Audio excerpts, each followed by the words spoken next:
Okay, something a little bit different this week. I don't usually talk, but I'm going to talk in this video because I'm going to explain what I'm doing. I picked up this piece of wood from a retail store. We're going to call it, let's call it house items. Yeah, house items. It's actually a pretty nice piece of wood. I think it's probably acacia. Not 100% sure about that, but they they did this sort of, I think it's called cloisonne, this sort of mother of pearl stuff, but it's really bad. It's chipping out. It's hideous, which is, I think it's a shame because it's such a nice piece of wood. So I'm going to see if I can redeem this piece of wood. Okay, so step one is I got to find the center of this bowl. I don't know that this hollow piece is actually center, but let's assume that it is. If it's not, I can make it just a little bit wider and sort of fix that. But I'm going to try to find the center. Looks like it's almost exactly 13 inches there. A little bit more than 13 inches there. Interesting. Okay.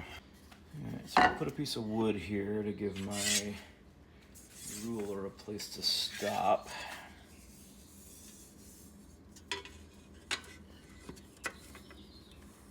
I'm going to call that 6.5.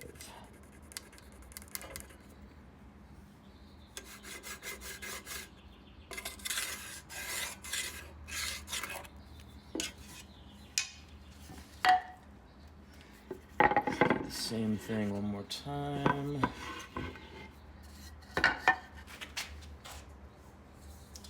Try to do that perpendicular as much as possible. And interesting that is, yeah, that would be right there.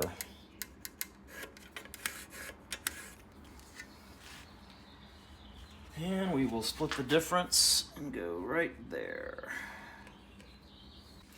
All right, got this piece of cedar that will make a good gripper for the chuck. And I have measured the width of that, the diameter of that, and cut it in half and set the compass to that. Make a little groove there. And we're gonna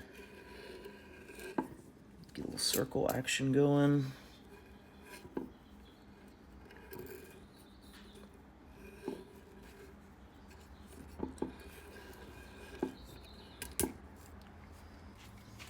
All right, gonna put a little epoxy on here. And that one's coming out faster. We'll do that one first.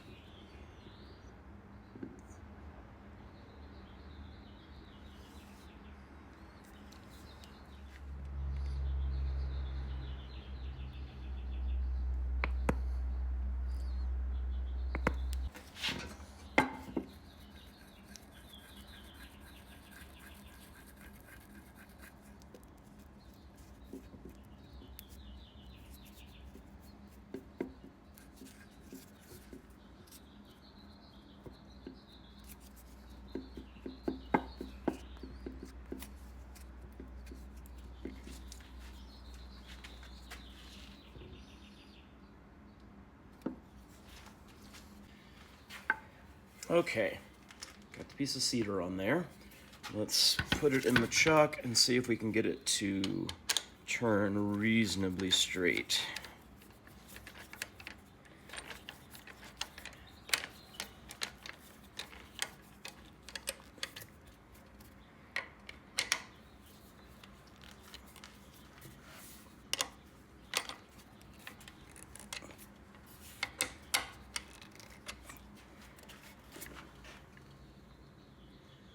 It doesn't look like it's going to be too bad.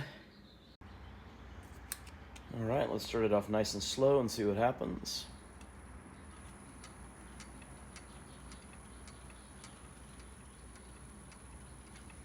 It's not too bad.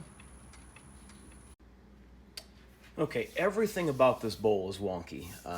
In fact, actually, let me turn it on. All right, you see all this wobbliness happening right here?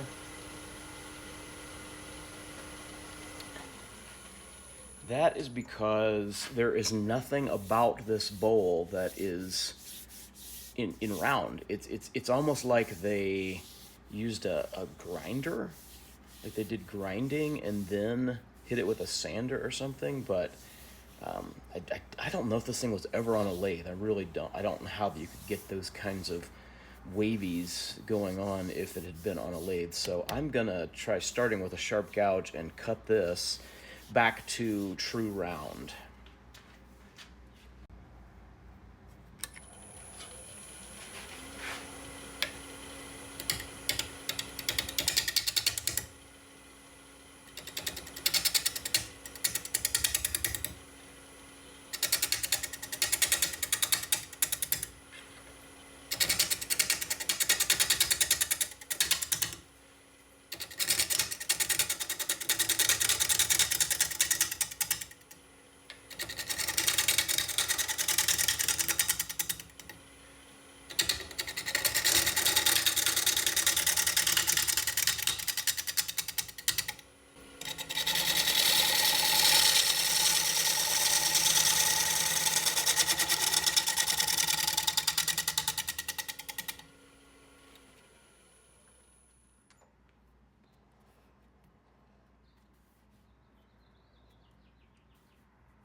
So for some reason, I'm having a hard time getting all the way into this. It's kind of jumping. And I think it's just because it's so uneven. I think I might switch over to carbide tools.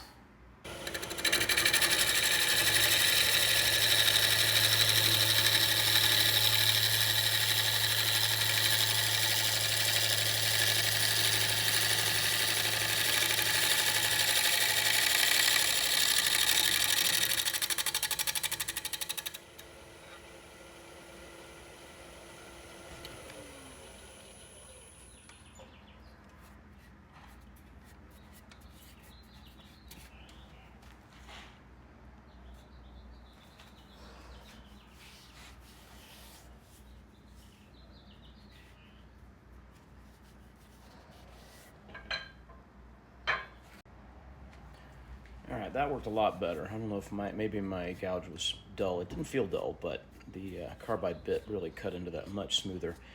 So I still need to get rid of all of this, and it's hard because this is actually, it's inset. I don't know, it's kind of hard to see on here, but it because of the way they gouged it, I say gouged, I think they probably used a grinder. But this is really set pretty far off from the rest of the bowl. So to get into that, I'm gonna have to remove a lot of this, which I don't love, but I don't really see any way around it.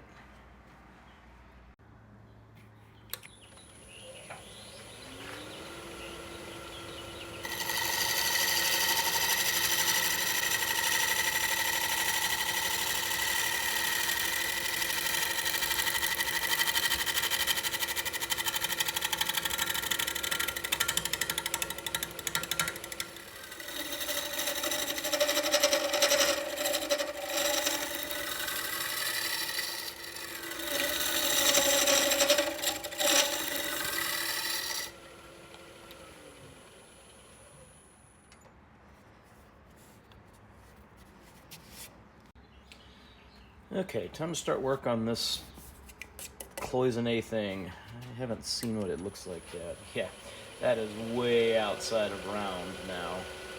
So we're gonna probably have a bunch of chips flying everywhere, so definitely good to have a face shield on, and it's just gonna be a pain, but we'll give it a shot.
Okay, so we got through most of that cloisonne stuff.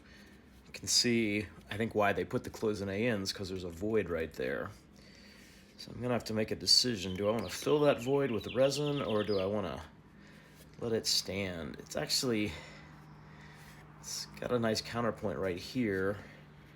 Could fill that as well, though. Decisions. I'm gonna get back in here and smooth out this part. It's still pretty jumpy, and the reason is that I can't get it up fast enough to smoothly go past that, so I'm hitting that jumping, and you can see that little thing right there. That's because it's jumping there, and that's because I can't get it up quite fast enough. It's just uneven enough. Although now that I've taken out some of that cloisonne stuff, we'll see if we can't get it up a little faster. All right, I was able to turn it up a little faster. Just basically went past the shimmy, the shake. So yeah, hopefully I got it fast enough now I can cut through that and smooth out in spite of that void in there.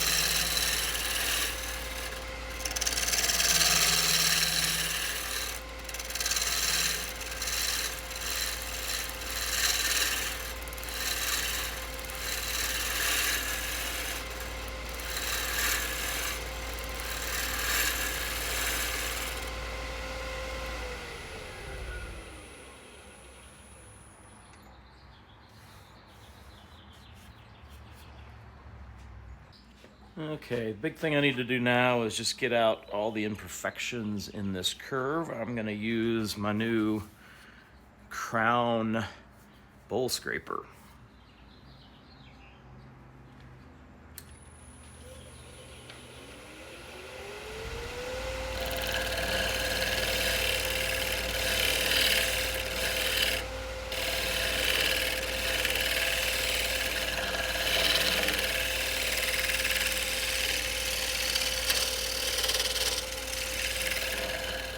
With a lot of vibration right there. That's where the void is.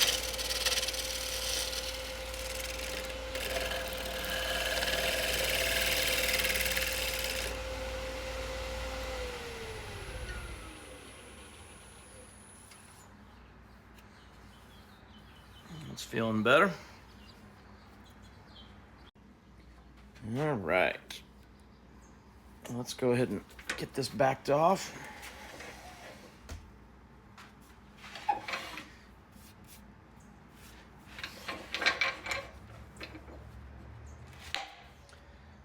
That piece removed. Okay, I'm afraid off camera I removed that little piece right there. But now I'm going to go in with a drill, 60 grit sandpaper. We'll put this in a pretty low speed and we'll see if we can get that inside smoothed out.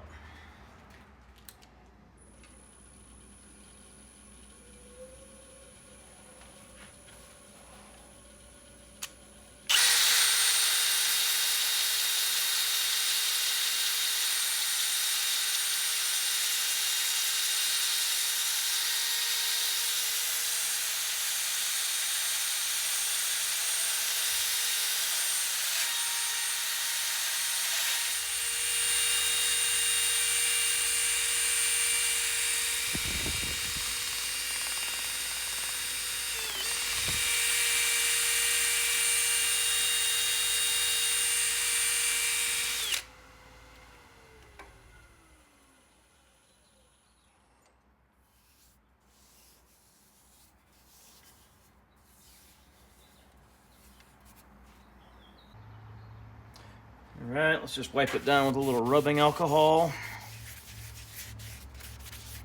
Get all that dust off of there.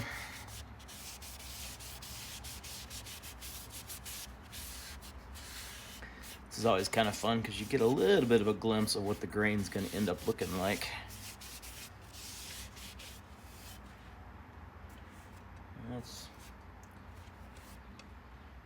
Oh boy, the fact that they covered that up with that cloisonne makes me sad. I get it. There's some gaps, but I actually think the gaps add to it. And this grain is really interesting. All right, now for the fun part. Gonna put some Yorkshire grit abrasive paste in here. It also has oils and waxes that end up forming the finish, as well as allowing me to sort of polish it up. Get rid of any last sanding marks that might be showing up somewhere in there. I'm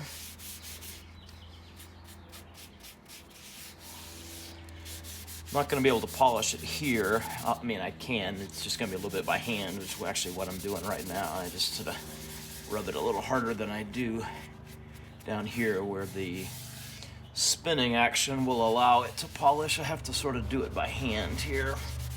Not going to be as thorough, but I think it'll be fine.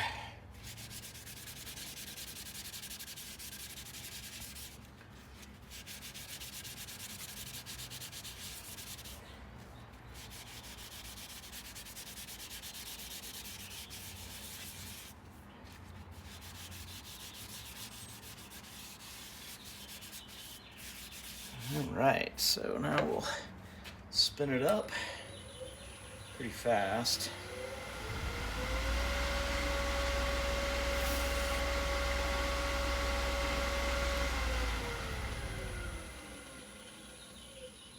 It was in reverse from working on the outside. There we go.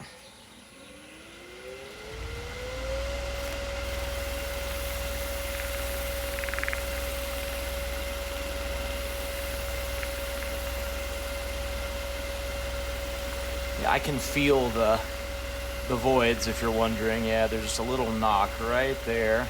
Definitely don't want my fingers in direct contact with that. The outside, I push kind of lightly because, again, there's a substantial void there, and I don't want to push into it. Just want to ride the surface, let the grit do its thing. Okay, now I'm going to turn the paper towel around. We're going to start to remove that grit.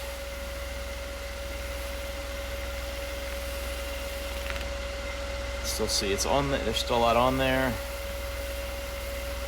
It's going to keep doing this until all that stuff is gone. I mean, really what we want is we want the paper towel to start coming back clean.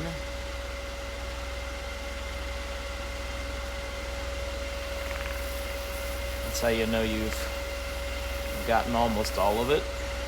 It's still dirty.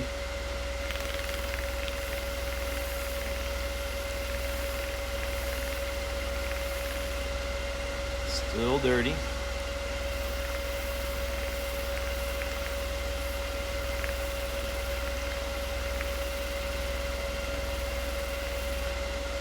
Still dirty.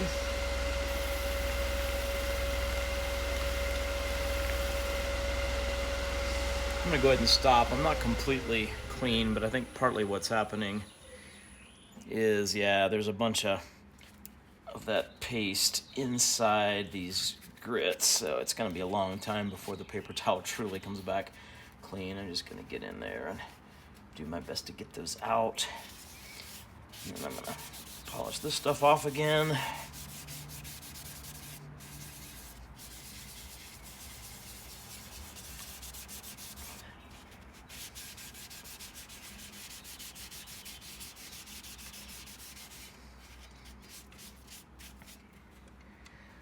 Starting to look nice.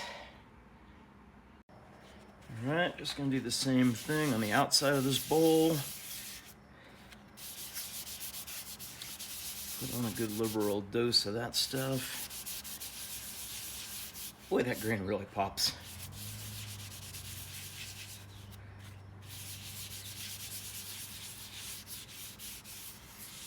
Okay.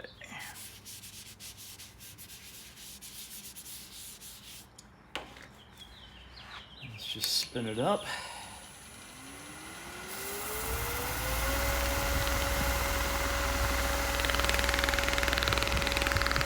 That's the part you definitely don't want to get your hand touching. See what it's doing to the paper towel?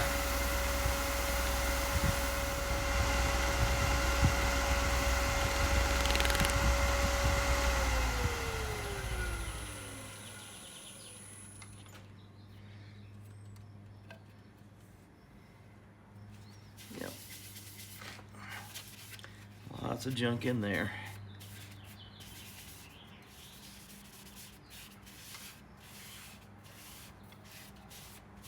Okay. All right, I don't have really room to get a tool in there to work on this, so we're just gonna have to do this all with a saw.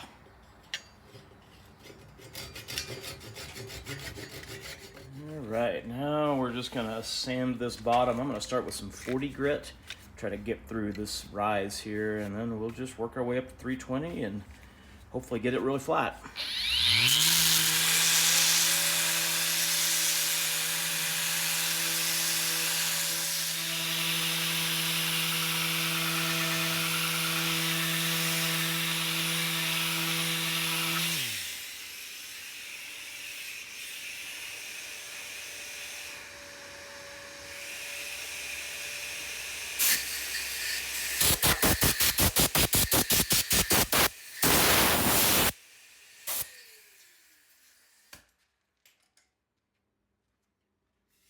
All right, it's flat. It's pretty good. I'm going to put some of the same paste that I used on the outside right there.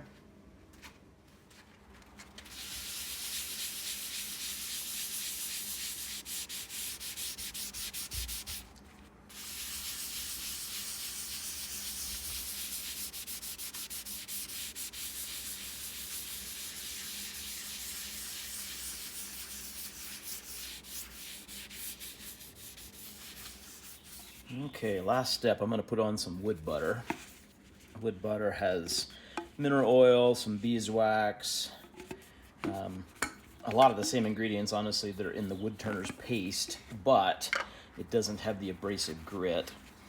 So this will just kind of fill in any places where the wood maybe was a little bit more porous and it picked up, or it soaked up the Woodturner's paste, the beeswax in that, and kind of had a different sheen. I don't know that you necessarily pick this up on video, but yeah, it's starting to kind of see the shine emerging there. Pretty thick. Flip it over. Same thing on this side.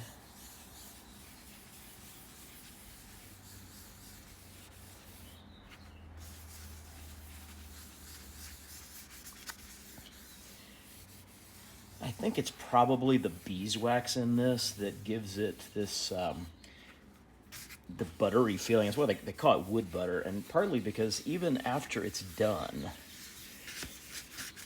at least I think this is why they do it, even after it's done, after you've polished off all the excess, wood butter gives the wood this kind of buttery feel. It's kind of makes it really smooth, and it's fun to touch. Yeah, I really like using wood butter at the end. All right, let that sit for a moment, and then we'll buff it off. Well, let me know what you think in the comments. I think that is a dramatically nicer piece. It allows the natural grain of the wood to show through. There's a lot of interesting stuff going on in that grain. There's stuff that's kind of bluish, almost green. There's brown. There's some light beige.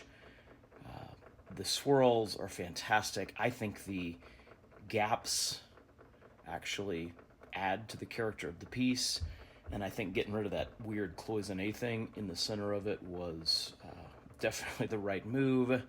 I love that live edge. We kept the live edge at the beginning. I think they had actually made that live edge. It was ground in some places that I think probably weren't natural, but I do like it, so I was able to keep most of that. Let me know in your comments whether or not you think this is better than the original. Thanks for watching.